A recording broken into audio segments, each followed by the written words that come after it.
Hola chicos, buenas tardes. Como les comenté en la última clase, pues estas siguientes dos temas se los voy a grabar para que ustedes los consulten conforme vayan pudiendo.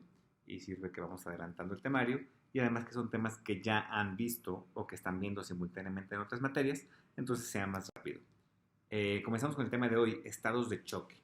¿Qué es un estado de choque? Generalmente en la clínica lo entendemos y lo asimilamos o lo consideramos un sinónimo de hipotensión. Esto no es correcto, ¿de acuerdo? Un paciente puede estar en estado de choque sin estar hipotenso y un paciente que esté hipotenso no forzosamente está en estado de choque. Estas diferencias deben de estar muy claras. La definición de estado de choque, como ustedes seguramente ya saben, es una falla aguda del sistema circulatorio para proveer de sangre a los órganos y tejidos periféricos, lo que resulta en hipoxia tisular. En resumen, pues es una hipoperfusión tisular que conlleva a una hipoxia. Recuerden que hipoxia es en tejido e hipoxemia es en sangre. ¿Y a qué nos referimos? A la cantidad de oxígeno. Somos organismos aeróbicos que requerimos oxígeno para nuestro metabolismo. Entonces, si hay hipoperfusión tisular, por ende va a haber hipoxia tisular y esto va a ser deleterio para el organismo. Comúnmente se acompaña de hipotensión, como les comentaba. Comúnmente, sin embargo, no son sinónimos y no siempre tienen que estar así, ¿no? Puede ocurrir incluso con signos vitales normales. Es un síndrome, un conjunto de signos y síntomas, y para su estudio lo distribuimos o lo clasificamos en cuatro tipos: estado de choque cardiogénico, hipovolémico, distributivo y obstructivo. El distributivo a su vez se subdivide en tres estados de choque, que puede ser neurogénico, anafiláctico y séptico. Quizá el más común, el más estudiado, el más famoso sea el séptico. Los intensivistas vivimos de tratar choque séptico, ¿no?, todos los días, pero pues es importante que ustedes sepan que el choque séptico es un tipo de choque distributivo. Este es un diagrama que muestra la circulación normal, ¿no?, con la bomba cardíaca, la sangre que llega al corazón derecho. Le hemos hablado de esto hasta el cansancio cuando repasamos lo de fisiología cardiovascular, ¿no?, que va del corazón derecho a la circulación pulmonar, ¿no? Se produce el proceso de intercambio gaseoso, regresa a la aurícula izquierda por las venas pulmonares y luego va a través de la aorta a perfundir todos los órganos, ¿no? Aquí está el esquema de los capilares, ¿no?, de cómo se entrega el oxígeno en los tejidos y regresa a la sangre, pues, pobremente oxigenada o no oxigenada, como le decimos, ¿no? Pero realmente siempre hay alguna cantidad de oxígeno en el sistema venoso, ¿no? Eso es lo normal. Si el choque es cardiogénico, el problema va a estar en la bomba, ¿no? La bomba del agua, el corazón no funciona de forma adecuada. Si el problema es hipovolémico, el problema va a estar en el volumen, en el contenido, ¿no?, del sistema circulatorio. Se perdió agua, se perdió volumen. Si el choque es obstructivo, el problema va a estar en una obstrucción al flujo de salida del corazón, ya sea derecho o izquierdo, ¿no? Puede ser un efecto de válvula o de masa que constriña o comprima al corazón, como es una pericarditis constrictiva o un tamponade cardíaco, o puede ser una obstrucción al flujo de salida de la aorta o de la arteria pulmonar, ¿no? Del lado derecho, en la arteria pulmonar, pues agregaremos una tromboembolia pulmonar, que es quizá como el caso más estudiado, ¿no?, que nos venga a la mente, ¿no? Y distributivo, el problema está en el calibre de los vasos sanguíneos, ¿no?, en las mangueras que llevan esta agua, este volumen sanguíneo, que no tienen un tono vascular adecuado, ¿no? Hay una vasodilatación profunda, que eso hace que, como el principio de la manguera, ¿no?, si yo a una manguera le cierro un poquito la luz, aumento la presión del agua adentro. Si yo abro esa luz, disminuye la presión y por tanto no hay una adecuada perfusión, ¿no? El distributivo, como les comentaba, puede ser de origen neurogénico, séptico o anafiláctico, ¿no? Y si ves sus características fisiopatológicas son parecidas en cuanto a la disminución del tono vascular, pues las causas que lo originan y el tratamiento y el abordaje son distintos. Causas de choque cardiogénico, pues cosas que afecten al corazón, ¿no? Ya hemos hablado de daño miocárdico, un síndrome coronario agudo, ¿no? Un infarto cardíaco, un infarto al miocardio muy agudo, arritmias constantes y sostenidas, daño valvular agudo, cirugía cardíaca, ¿no?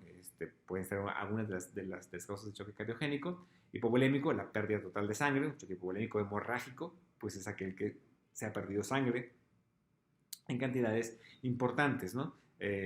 puede ser por una hemorragia interna, puede ser por una hemorragia expuesta, ¿no? En el trauma es muy común esto, o puede ser también por pérdida de plasma o pérdida de líquido extracelular. Aquí también hablaríamos ya no de hemorrágico, sino de deshidratación, ¿no? Como un posible choque hipovolémico, ¿no? Obstructivo, la inhabilidad del corazón para tener una adecuada llenado y también salida del corazón, como el taponamiento cardíaco, que ya hablamos de él, una obstrucción al flujo de salida del corazón, una embolia pulmonar, un mixoma, una hematorax tensión, un aneurisma disecante, depende en qué zona esté, es la obstrucción que va a tener el corazón, ¿no? El flujo y el choque distributivo, perdón, pues pérdida del tono vascular, puede ser por una pérdida del tono simpático, vasomotor, que eso es por un choque neurogénico, y neurogénico quiere decir que pues viene dado por el cerebro, generalmente traumatismos craneoencefálicos, ¿no? Edemas cerebrales muy importantes, algunas neuroinfecciones, ¿no? Que den cuadros de edema muy grande, que den cambios en la autorregulación del flujo sanguíneo cerebral, pues, pueden llevar a un choque neurogénico. La presencia de mediadores vasodilatadores, como el choque anafiláctico, o mediadores o presencia de mediadores inflamatorios propios de una respuesta inmunitaria, una respuesta inflamatoria, como puede ser el choque séptico. Y el choque séptico viene derivado de una fuerte infección, ¿no? Aquí hay un pequeño diagrama de causas y consecuencias y síntomas del choque, ¿no? Pérdida de sangre o de líquido, que nos pueden dar hipovolemia, nos van a dar de síntomas sed, ¿no? Hipotonía, taquicardia, sudor frío, palidez, y eso también se puede observar en algunas etapas del choque séptico o de anafilaxis. Cuando hay vasodilatación, sucede que las presiones de llenado del corazón o el llenado per se disminuye, lo que puede disminuir el gasto cardíaco, lo que disminuye la presión arterial, y esto el aparato yuxtaglomerular del riñón lo va a censar como que pues requiere hacer vasoconstricción, requiere activar el eje renina-angiotensina-aldosterona, ¿no? Y se van dando otros mecanismos compensadores, ¿no? Si el problema está en el corazón, pues un defecto en la contractilidad, un bloqueo, puede generar también todo esto, ¿no? Que disminuya el gasto cardíaco, que disminuya la presión y que se activen esos mecanismos contrarreguladores. Es importante, vamos a hablar más a detalle de cada uno de los choques, ustedes ya lo saben, pero por ejemplo, ¿no? Que el choque séptico, si bien sí, ¿no? Puede llegar a todo esto, en una primera fase, inicialmente cursa con alto gasto, ¿no? Cursa con lo que llamamos hiperdinamia, pues quizá no va tanto esto del bajo gasto en un principio, ¿no? Mecanismos compensatorios de los que estábamos hablando. Bueno, aquí tenemos un diagrama de cómo funcionan los receptores adrenérgicos, alfa 1, alfa 2, beta 1 y beta 2.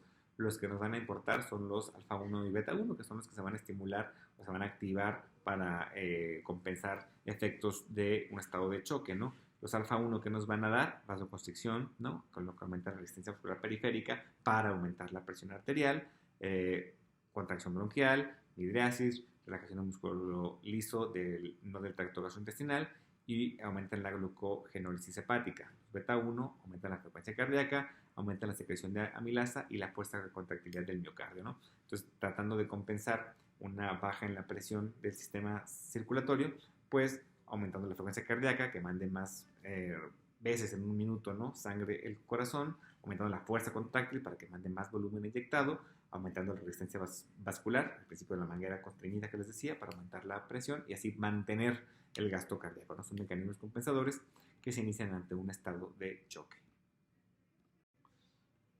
El sistema renina-angiotensina-aldosterona, que ya les había explicado y ya hemos hablado de él cuando hablamos de falla cardíaca también, ¿no? Que se sensa un descenso en la presión, se activa la renina, que va a estimular que se produzca angiotensinógeno, luego se transforma en angiotensina 1 y mediante la enzima convertidora de angiotensina se convierte en angiotensina 2 en los pulmones y a partir de ahí pueda aumentar el tono vascular, ¿no? Esto a su vez también ayuda a que se secrete aldosterona, que va a estimular la retención de sodio y agua, ¿no? Por una parte, yo aumento el volumen sanguíneo o el volumen vascular, ¿no? Con esta retención hídrica, y por otra parte aumento el tono vascular con la angiotensina, y son mecanismos compensadores, ¿no? Ahora hablaremos brevemente de cada choque cardiogénico. La bomba es insuficiente para alcanzar las demandas corporales. Clínicamente se va a manifestar como bajo gasto cardíaco, hipotensión, datos de hipoperfusión e hipoxia tisular. Y las causas son infarto al miocardio, arritmias sostenidas y cirugía cardíaca, dentro de las más comunes, ¿no? Quizá la más común sea un infarto al miocardio, ¿no? Que se complica, que genera un estado de choque, ¿no? O una falla cardíaca en el cuadro más severo, ¿no? De gravedad, que es el paciente que decíamos húmedo y frío, ¿no? ¿Se acuerdan del esquema que hablábamos el parámetro clínico de la falla cardíaca? El paciente que está chocado y congestivo, ¿no? Con choque cardiogénico. ¿Qué sucede como en cambios fisiopatológicos? Pues aumentan las presiones de llenado porque el corazón no se mueve de forma adecuada, retiene cierto volumen, aumentan las presiones, ¿no? De una cavidad a otra se va haciendo la presión retrógrada, esto aumenta la tensión en la pared y disminuye transitoriamente la contractilidad, con lo cual se da el bajo gasto. El bajo gasto activa mecanismos contrarreguladores, ¿no? Aumento de norepinefrina, activa para que haya vasoconstricción, lo que aumenta la descarga al corazón, ¿no? Activa el eje renina-angiotensina-aldosterona para que haya más volumen circulante, lo que pues también nos va a llevar a que se produzcan este aumento de las presiones de llenado y pues hace como un círculo vicioso, ¿no? O sea, el infarto produce esto, ¿no? Bajo gasto, que va a aumentar las presiones de llenado, que a su vez va a llevar a que se estimule el eje renina-angiotensina-aldosterona y aumente el volumen circulante y entonces aumente la poscarga también por esta vasoconstricción y se vuelve como un círculo vicioso, ¿no?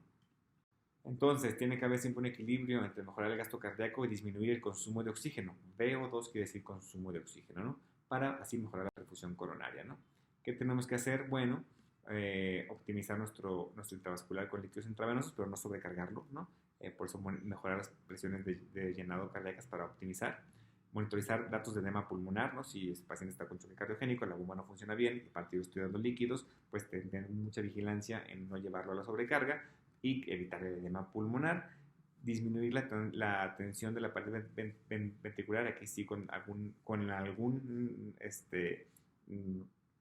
paso de sobrecarga para que la pared ventricular no esté tan tensa, pero pues se vuelve un equilibrio muy fino entre presiones, perfusión, marcadores de hipoperfusión y manejo de líquidos, vasopresores e inotrópicos, ¿no?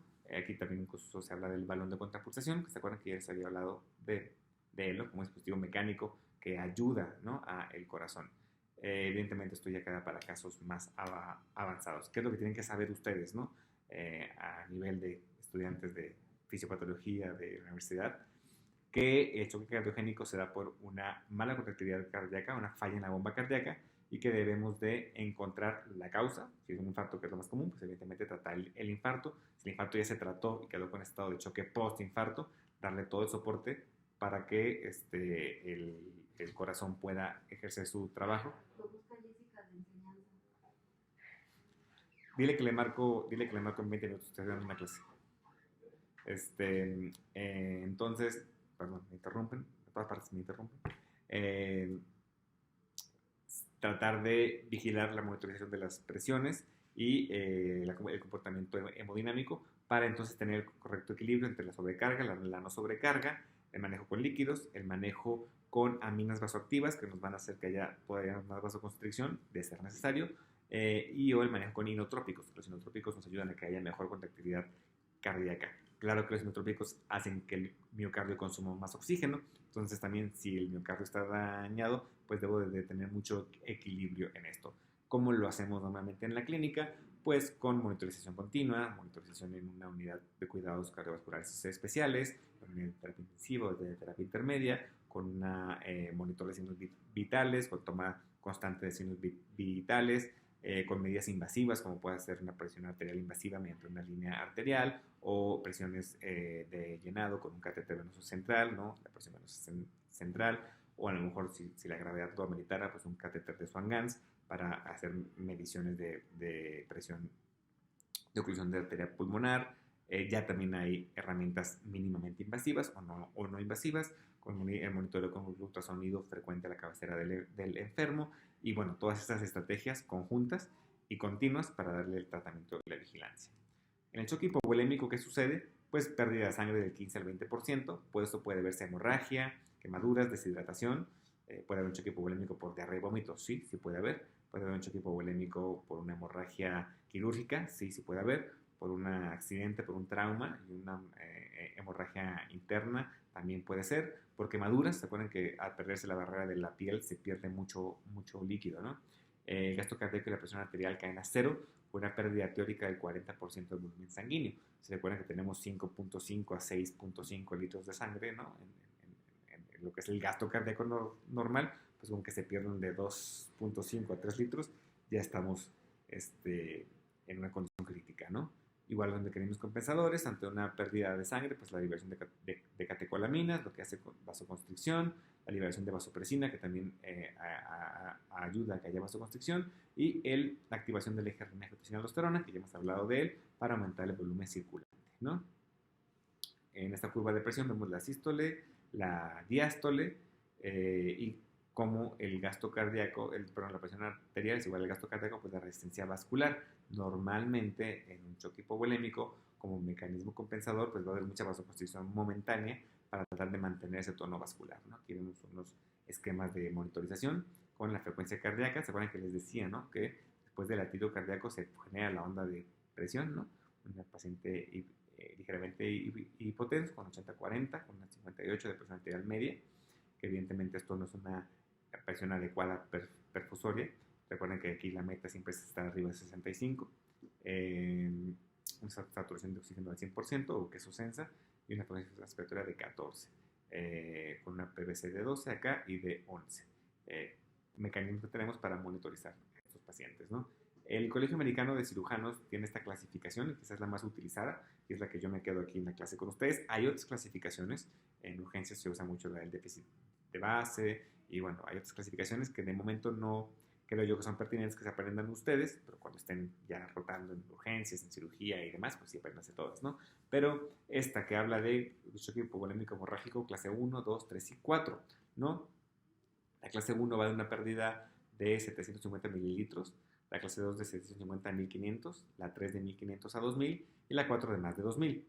Evidentemente aquí hace correlaciones con cómo estaría la presión, cómo estaría la frecuencia cardíaca, el pulso, la frecuencia respiratoria, el gasto urinario, ¿no? Evidentemente en el grado 4, que es el más avanzado, con más de 2000 mililitros, de 2 litros de pérdida sanguínea, la pérdida de volumen sanguíneo es del 40% aproximadamente, ya hay una taquicardia muy marcada, va a haber una presión disminuida. La presión de pulso es la diferencia entre la sistólica y la diastólica. Normalmente ronda entre 30 a 40 milímetros de mercurio, es decir, 160, 150, 120, 80, 110, 70 es como lo normal, ¿no? Entre más cercana esté la presión de pulso, pues también es mayor el problema, ¿no? O sea, ya tener 60, 40, pues es un problema importante, ¿no? Por eso hay que presión de pulso disminuida, ¿no? Frecuencia respiratoria arriba de 35, pues puede ser técnico el paciente. ¿Por qué? Porque datos de acidosis por la pérdida sanguínea, va a estar oligoanúrico, confundido, y aquí te recomiendan, ¿no? la represión de volumen con cristaloide en la clase 1, en la clase 2, y con sangre y cristaloide a partir de clase 3, ¿no? ¿Cuánto es la regla que le llaman de 3 a 1? Es pues, por cada mililitro de sangre que se pierda, se le pongan 3 mililitros de cristaloide. Ya cuando se utiliza sangre, pues ya vas usando los paquetes como sea necesario, ¿no? Importante saber en qué grado está un paciente para saber cómo tenemos que abordarlo con respecto a la reanimación. Anteriormente se decía, que cuando era estudiante eso me lo enseñaron, ¿no? En mi clase de trauma, hace 15 años, ¿no? A los pacientes con choque hipovolémico no les pongan vasopresores, porque pues, si está ya de por sí está vasoconstriñido el paciente, hipotenso, y tú todavía constriñes más, pues puedes generar mucha más hipoperfusión distal, puedes tener otras complicaciones, y lo que requiere es volumen, ¿no? Si hipovolémico, ponle volumen, ¿no? Hoy sabemos que no es así, o sea, debemos de mantener una meta de presión arterial para que haya la mejor perfusión a los órganos. Entonces sí se puede usar el vasopresor, no es lo indicado de primera línea, ¿no? Pero si tú estás en quirófano con un paciente que está chocado porque le están operando y tuvo un desgarro de una arteria y está sangrando profusamente, y llevas ya 3 litros de sangre perdido, estás pasando soluciones en carga, ya llevas 2 paquetes globulares y el paciente sigue, el cirujano está tratando de reparar la lesión, y el paciente sigue con 60, 40 de presión, pues quizás sí valdría la pena subirle un poquito la presión con una dosis pequeña de vasopresor para tratar de estabilizarlo un poco más, ¿no? Y en cuanto se pueda, pues, se retira. Y también otro punto, ¿no? ¿Cómo se quita el choque hipovolémico? Pues además de repletándolo de volumen, cerrando la llave, ¿no? Apagando esa fuga, ¿no? Si es conocida, en este ejemplo que pongo de quirófano, pues que se repare la lesión. Si no es conocida, si llegó en un accidente y está con datos de choque y el paciente estuvo prensado en su automóvil después de una volcadura, pues buscar datos de líquido libre en cavidad, ¿no? De perforación, de que ir a cerrar lo que se haya desgarrado, ¿no? Si fuera un choque hipovolémico, no hemorrágico, sino simplemente hipovolémico por diarrea, por ejemplo, por una gastroenteritis infecciosa así muy agresiva, pues evidentemente conteniendo las evacuaciones, ¿no? O sea, repletando el volumen que va perdiendo el paciente, pero haciendo que disminuyan las pérdidas también, ¿no? Eso es muy importante. El choque distributivo, como les decía, pérdida del tono vascular arterial, principalmente en las arteriolas, desplazamiento del volumen sanguíneo desde el corazón y los vasos centrales del resto del cuerpo, pero referido normalmente como normovolémico, aunque puede haber incluso fases, sobre todo el choque séptico, que curse con una hipovolemia relativa. Dos cosas principales, decremento del control simpático, el choque neurogénico, y exceso de vasodilatadores, ¿no? Lo que vamos a ver en el anafiláctico y en el séptico. En el neurogénico se pierde el tono simpático, por lo cual va a ganar el parasimpático, y entonces vamos a tener efectos parasimpáticos en el paciente, ¿no? Donde vamos a observar posible constricción de vías respiratorias, disminución de la frecuencia cardíaca, que pueda tener episodios de diarrea el paciente luego de estreñimiento, ¿no? Que no tenga un buen control vesical, e incluso que tenga en los varones, puede ser más notorio esto, pues con conductas inapropiadas a nivel sexual, como por ejemplo una erección en un paciente que va llegando de trauma, que está inconsciente y que observan una erección en la revisión, pues es como que de llamar la atención, ¿no? No tendría por qué tener una estimulación sexual el paciente que está llegando chocado mal, pues puede hacer pensar en pérdida del tono simpático con estimulación parasimpática, ¿no? Es lo que normalmente le llaman los neurólogos también, pues, disautonomías, ¿no? El sistema nervioso autónomo pierde su autonomía per se y está oscilando entre bradicardia, taquicardia, hipotensión, hipertensión, se pierde esa regulación y pues si se hace muy profundo el episodio de hipotensión, de vasodilatación, estamos ante un choque neurogénico, ¿no? El anafiláctico, una respuesta anafiláctica severa, se debe a mediadores inflamatorios como la histamina, ¿no? Liberada en la sangre, se acompaña de edema laringeo, broncoespasmo, contracción de músculo liso, urticaria y angioedema, ¿no?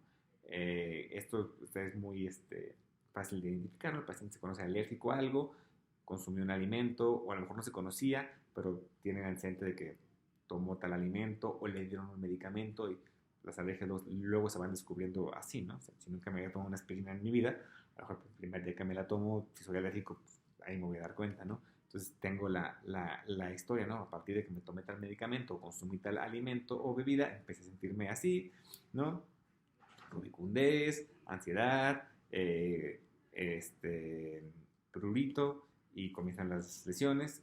Puede llegar a ser tan agresivo que genere un edema laringio importante, el paciente tenga un estridor que no pueda respirar, que tenga que acabar intubado y cosas así, o puede contenerse solamente con una reacción alérgica leve a moderada, ¿no? En el caso de que se acompañara de hipotensión, de cambios en los datos de hipoperfusión, pues tendremos un choque anafiláctico y pues hay que tratarlo. ¿Cómo? Quitando el estímulo alergénico primeramente, ¿no? Si al paciente le pusieron una dosis de antibiótico en quirófano o llegando a hospitalización y hizo un rash horrible y se puso todo rubicundo y prurito y bla, bla, bla, pues a lo mejor, pues, ¿sabes qué antibiótico fue? Ya no se lo pongas, ¿no? No, pues tiene tal infección y es el que está indicado, pues que empecélo por otro, porque lo más probable es que sea alérgico el paciente, ¿no? Y dándole tratamiento para, sobre todo, disminuir los efectos colaterales o adversos de esta vasodilatación profunda y de este posible edema laringio, es decir, esteroides nebulizados o intravenosos, el famoso EpiPen, ¿no? Que es como el tratamiento de elección rápido. En México creo que no lo tenemos, que son 0.3 miligramos de epinefrina, ¿no? En un shot intramuscular, es como se pone, es como viene precargado el EpiPen, pero se puede poner el miligramo de epinefrina o adrenalina que usamos para la reanimación intravenosa, se puede poner igual intramuscular a la dosis correspondiente, que sería pues un tercio, ¿no? de la ámpula, que la ámpula viene de 1 miligramo, o incluso medio o completo pues, de manera intramuscular, o también se puede intravenosa, pero a dosis muy pequeñas para no generar efectos secundarios, ¿no? En caso extremo de un choque anafiláctico, ¿no? Si solamente está con la respuesta inflamatoria, con ligero estridor laringio, pues vigilancia, medicamentos antiinflamatorios y antihistamínicos y la vigilancia pertinente, ¿no? Y evidentemente retirar el estímulo alergénico. El choque séptico, bueno, es un poco más amplio aquí la explicación, pero igual ustedes ya se lo saben y estas últimas diapositivas no están tan actualizadas. Las últimas que se actualizaron fueron por ahí del 2017, creo. Entonces ya hay definiciones nuevas que iré comentando, ¿no? Sepsis proviene de la raíz griega sepsis, que significa putrefacción, carne podrida. Esta epidemiología es de Estados Unidos, se dice que tiene una mortalidad de 40-70%. En México revisé este tema hace un par de años para un trabajo con dos residentes de medicina crítica y se pensaba que estaba subdiagnosticado, ¿no? O sea, muchos pacientes que fallecen a causa de una infección fallecen por choque séptico, pero en sus certificados les ponen neumonía en la comunidad, les ponen infección por clostridioides, les ponen meningitis, ¿no? Y entonces queda catalogada la muerte secundaria o debida a la infección, pero no queda como choque séptico. Entonces se dice que en México la estadística ronda entre un 20 y 30%, pero que está realmente subdiagnosticada. Y sí me suena muy lógico, ¿no? Y ya cuando ustedes están en hospitales van a ver que frecuentemente así se llenan los certificados de función cuando es por una causa infecciosa, pero el paciente pues, lo que lo llevó a la muerte fue choque séptico, ¿no? Que el choque séptico vino por la neumonía, vino por la meningitis, eso es otra cosa, ¿no? Definiciones. El CIRS o síndrome de respuesta inflamatoria sistémica, ya hemos hablado de él, ¿no? Cuando hablamos de inflamación, recuerden que son varios criterios, ¿no? Que puede tener, que son datos de respuesta sistémica, que puedes derivarlos en diferentes rubros, y por ejemplo que tenga fiebre o hipotermia, taquicardia o bradicardia, leucocitosis o leucopenia, o más del 10% de bandas. Recuerden, esto es muy importante, ¿no? Para hablar de sepsis, es una presencia probable o documentada, o sea, si la tengo comprobada, qué bueno, pero si yo la sospecho por toda la clínica, ya lo considero de una infección que se acompaña de manifestaciones sistémicas de infección e inflamación, ¿no? Estos son los criterios para documentar, ¿no? Y hablar de lo que decíamos, fiebre o hipotermia, taquicardia o bradicardia, taquipnea, estado mental alterado, leucocidosis o leucopenia, o más de 10% de bandas o formas inmaduras, u otros marcadores de inflamación como proteína C reactiva o esa estimulación globular, variables de disfunción orgánica como si fuera disfunción pulmonar, pues un índice de PaO2, FiO2 menor a 300, si fuera de disfunción renal, pues una oligoanuria, ¿no? O aumento en la creatinina, anormalidades en la coagulación, anormalidades en el tracto gastrointestinal, trombocitopenia y peribilirubinemia. Variables de hipoperfusión, quizá la hiperlactatemia, más de 1 milimol por litro o 2 unidades, ¿no? Como lo tenemos ahora más consensado, o clínicamente un paciente con moting, con una hipoperfusión de una capilar retardado, con mucho moteado en las extremidades, ¿no? Esto de hipotensión inducida por sepsis ya no existe. Choque séptico, pues por todo lo tanto ya no es hipotensión inducida por sepsis persistente, sino ahora lo definimos como la sospecha o certeza, ¿no? O documentada de infección, más datos de respuesta inflamatoria con datos de hipoperfusión y que a pesar de una adecuada reanimación hídrica no mejore el paciente, ¿no? ¿Y cuál es la adecuada reanimación hídrica? Pues el famoso reto de volumen de 20 a 30 mililitros por kilo en la primera hora, ¿no? De solución cristaloide en un paciente que ya hemos hablado que si por término medio pesa entre 70 y 80 kilos promedio, ¿no? Este reto de volumen sería entre 2 y 3 litros, ¿no? Que generalmente pasan en la primera hora de atención de un paciente en estas condiciones, y si no mejora, pues ya nos habla de que posiblemente requiera un agente vasopresor para aumentar el tono vascular, y dos, si tiene la sospecha o la certeza de una infección, que estamos ante un choque séptico, ¿no? La bacteriología muy variada entre gram positivos y gram negativos, hongos y anaerobios menos, y hasta 25% tiene cultivos negativos. Los sitios de infección más frecuentes van a ser pulmón, por eso se habla de la neumonía. Ahora lo vimos, ¿no? Con el COVID, aunque no era una infección bacteriana, es una infección viral, pero pues teníamos muchos choques sépticos de foco pulmonar, ¿no? A muchos de ellos con estancias prolongadas, con invasiones aéreas, con inmunosupresión por ciertos fármacos, pues luego se les sobreagregaban, perdón, infecciones bacterianas. Sí, también pasaba eso, ¿no? O también pasa en la vida clínica, pero tengan en cuenta eso, ¿no? Que también existe el choque séptico por hongos, por virus, ¿no? No precisamente siempre van a ser las bacterias, aunque eso es lo más común, ¿no? Pulmón, abdomen y pelvis, que esos son los sitios más comunes de infección. Pues nos vamos a bacteriemia primaria, que no sabemos de dónde viene, urosepsis o infecciones urinarias, y accesos vasculares. Todos los accesos que nosotros ponemos, ¿no? Catéteres centrales, o sondas urinarias, sondas nasogástricas o nasoyeyunales, catéteres arteriales, derivaciones de catéteres ventriculares, todo lo que nosotros ponemos para mejorar la atención de un paciente, para vigilarlo mejor, para como una medida, ¿no?, de tratamiento, son susceptibles a colonizarse y a tener complicaciones infecciosas, ¿no?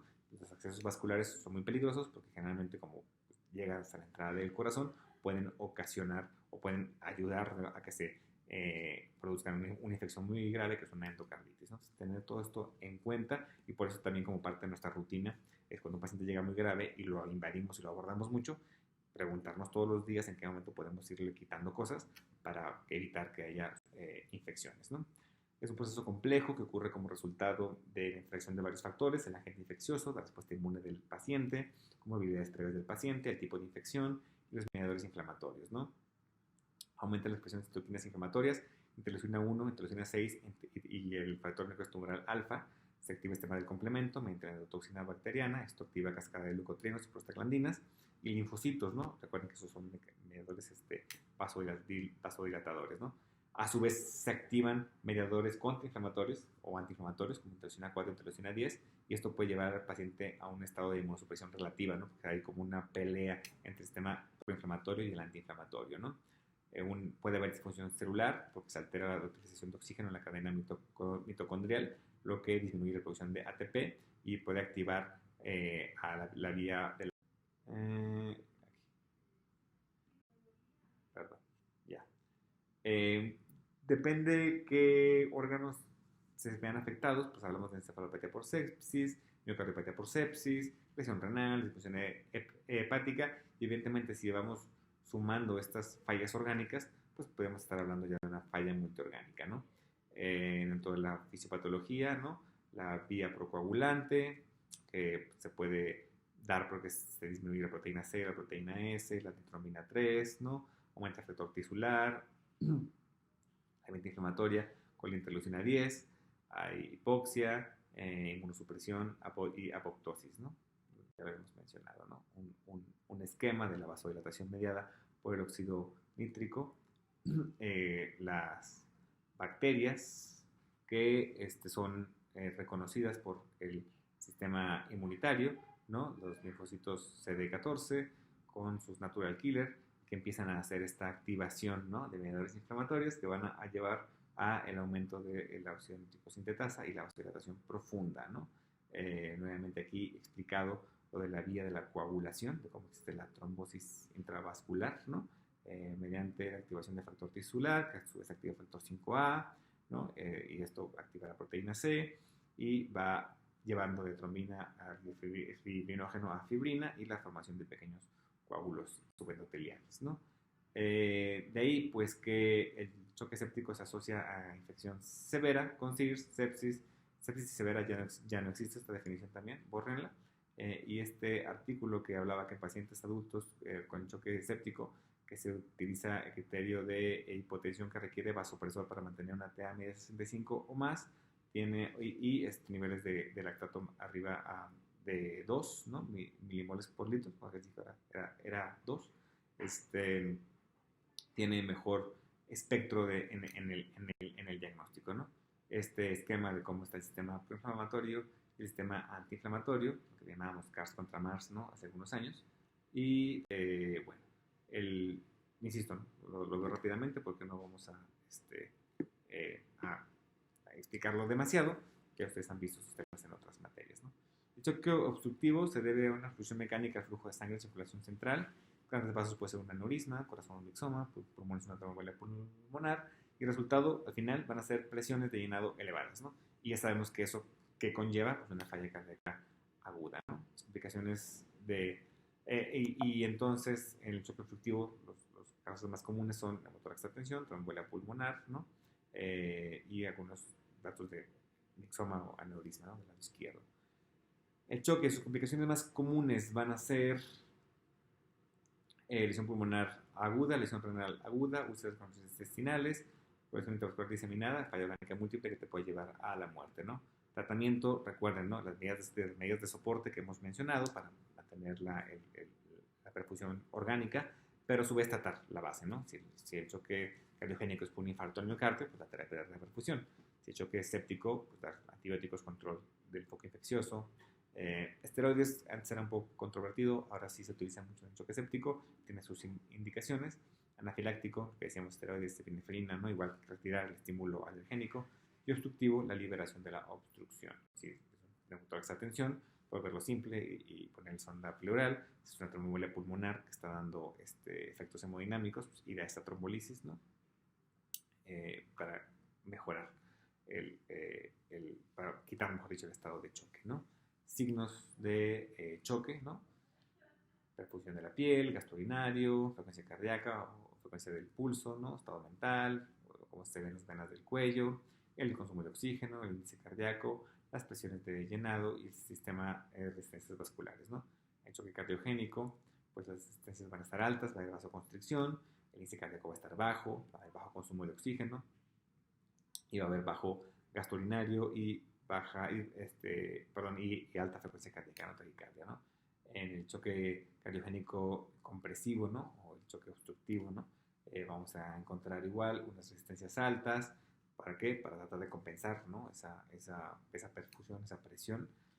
Presiones de llenado altas, venas del cuello distendidas, paciente va a estar igual pálido, con bajo gasto urinario. En el choque hipovolémico va a depender, ¿no? De leve, moderado o severo. Evidentemente en el severo pues ya vamos a encontrar resistencias muy altas, ¿no? Índices cardíacos bajos, gastos cardíacos bajos, presiones de llenado bajas. ¿Por qué? Porque le falta volumen a ese corazón, ¿no? En el choque séptico ven cómo lo dividen de bajo gasto y de alto gasto, ¿no? En el de bajo gasto sí vamos a encontrar ya un bajo gasto cardíaco, unas resistencias altas queriendo compensar, pero en el de alto gasto vamos a encontrar resistencias bajas, ¿no? Presiones de llenado bajas también, pero un índice cardíaco alto, ¿no? Está queriendo compensar, ¿no? Esa es como la fase inicial del choque séptico, ¿no? Y en el neurogénico, pues todo esto abatido, ¿no? Las presiones, las resistencias y los estados, el estado mental, pues, alterado, ¿no? Bueno, pues esto lo hago como parte de un como ejercicio. En el choque hipovolémico, la precarga que vamos a medir con la presión de oclusión arterial pulmonar va a estar disminuida, el gasto cardíaco va a estar aumentado en una fase inicial, cuando se pierde mucho volumen se va a caer, y las resistencias van a estar altas, ¿no? El tratamiento son fluidos intravenosos y el control, ¿no? Cerrar la llave, ¿no? En el choque cardiogénico, la precarga va a estar aumentada, ¿no? El corazón no se puede mover bien, la bomba no funciona bien, aumentan las presiones de llenado, el gasto cardíaco va a estar bajo y las resistencias van a estar altas para querer compensar, ¿no? Y el choque distributivo, la presión de oclusión arterial pulmonar va a estar baja inicialmente porque suele haber una hipovolemia relativa. Ya en fases después de la reanimación puede estar aumentada si se sobrecarga al enfermo. El gasto cardíaco va a estar aumentado en fases iniciales, como les comentaba, en la fase hiperdinámica del choque séptico, y las resistencias van a estar bajas, ¿no? Depletadas por la vasodilatación. Y por último, les pongo este cuadro de soluciones intravenosas, que sé que ya ustedes los manejan y los llevan en su casa de cirugía, pero para que sepan las composiciones, ¿no? Cuando hablamos de reanimación, pues qué tipo de soluciones utilizamos y qué concentraciones de sodio, cloro, potasio, glucosa tienen estas soluciones, ¿no? Por término medio, el níquel lactato es lo que más se parece a la Harman que tenemos en México, que es como la solución inicial de reanimación que utilizamos casi siempre, ¿no? De primera instancia, ante una reanimación hídrica en cualquier estado de choque, ¿no? Bueno, y hasta aquí